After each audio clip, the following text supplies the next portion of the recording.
welcome to my kitchen. And when we went to buy milk today, they had lots of extra milk that was getting ready to turn. So he said, do you want a couple extra? And I said, absolutely. So let's make some easy ricotta cheese.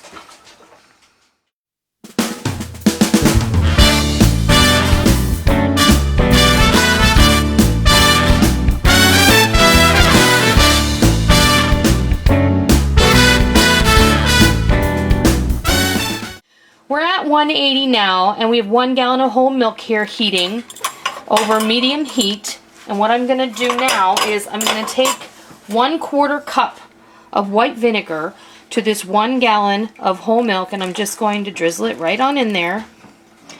And I'm going to slowly start to stir, and you should be able to see the curd start to form.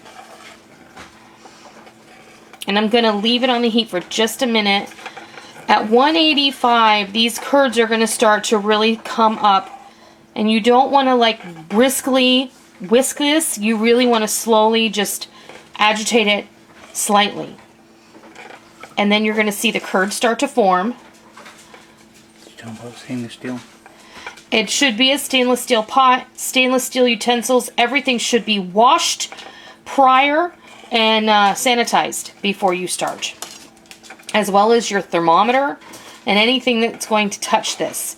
You can see this is now separating into curds and whey, and this is as simple as it is to make ricotta cheese. Now, I'm just going to give this a quick stir. I'm going to take the temperature one more time, and we should be at 185 at least. You do not want this to boil at this point.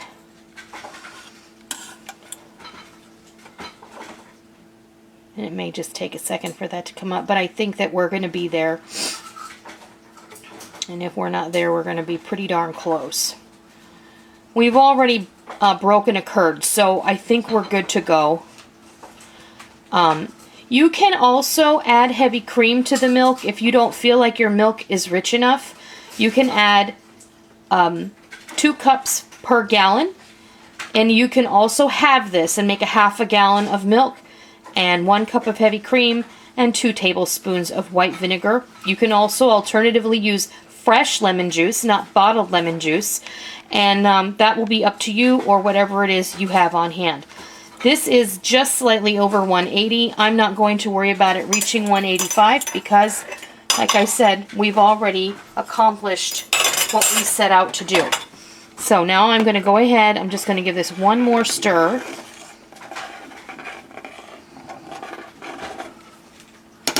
I'm going to turn off the heat. I'm going to put the lid on this, and I'm going to walk away from it for about 20 minutes. Then we're going to come back and we're going to drain it.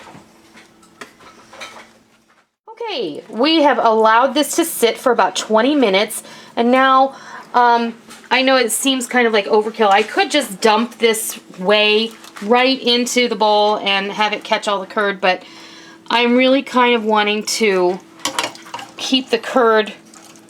I want to treat it very gently because it's still warm. It's very warm.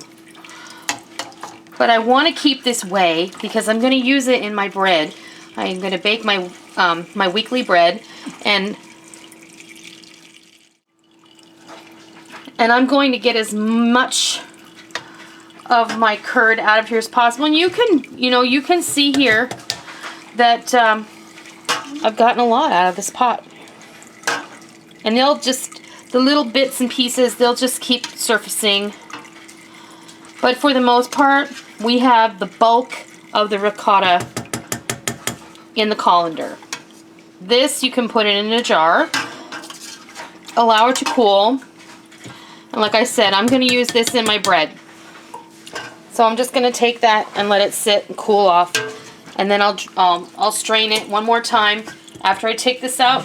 And then we'll be able to use that in our bread. Now, I'm just going to show you. Let me see. Even though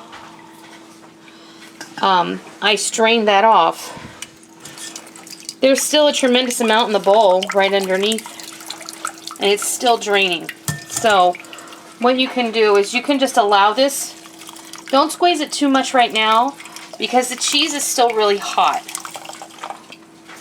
I'm just giving it a little gentle nudge. And it is very hot still. So I'm just going to let this sit here. I'm not going to try to get it because it just keeps in your arm. I'm sorry. You can hang it. And I may do that. If I had a hook in my ceiling, I'd hang it. But I don't, so I'm going to get creative and I'm going to hang it off to the side off of one of these hooks here. All of your hooks are occupied. All of my hooks are occupied, but I can unoccupy some of them. So what I'm going to do is I'm going to grab some string and I'll be right back. Okay, I hung up my my towel. I tied it with a little kitchen twine and I just moved my bowl over and I hung the cheese up. We're going to let it just hang there for at least an hour. And when it stops dripping, I'll bring you back and I'll show you what our homemade ricotta cheese looks like. Our cheese hung for about 2 hours, and this is what it looks like. Perfect, right? I'm gonna grab well, I'll just do it in this container, it's fine. You can see that it's nice and dry. Now, one thing that you will notice, perhaps, is that I didn't add any salt to this, and you can definitely add salt to this as you're cooking it, or during the cooking process before you put the vinegar in there. So I'm going to go ahead and salt this, and just probably about a teaspoon, and then I'm just going to mix it in. You need a bigger bowl. You need a bigger bowl, yes. Well, this is the container I'm going to keep it in. Now, you can use this in any application that you would use ricotta cheese. You can add a little cream to this, and you can make it a little, this is very dry. I hung it for a long time and I didn't keep any of the whey in it, but now they've added a little salt in there. It may actually release a little more liquid. You can keep this in the fridge. This is going to be good for up to a week, and you should use it. I would make it fresh. You can use this as a base for a lot of cheese spreads. You can mix this with some goat cheese and some cream cheese and make a fabulous cheese spread. Put some herbs in here. You can put this in ravioli and lasagna or any other place that you would use ricotta cheese. You can also make a lovely cheese spread to make crostini. And that's how you make ricotta cheese. I'm going to give it a taste. It was very, very good. Better? It's really good. It's very nice. So, there you have it. That is how you make easy ricotta cheese at home with just whole milk, vinegar, and salt. I hope you try it. I hope you love it. Until next time, I'll see ya. So thanks for watching, everyone. I hope you enjoyed today's video, and I hope you learned something, and I hope you're going to give it a try, and I hope that you love it. I know that you will. I also wanted to say, if you're new to my channel, I hope that you'll hit that subscribe button so you don't miss out on any of the fun we have here in our kitchen. And also, you can follow me on Facebook, Twitter, Instagram, Google+, and also on my blog over at blogger.com. There will be links to all of those things in the information bar below. So, I hope that you all have a great day, and make sure that you come back tomorrow. I'll see ya!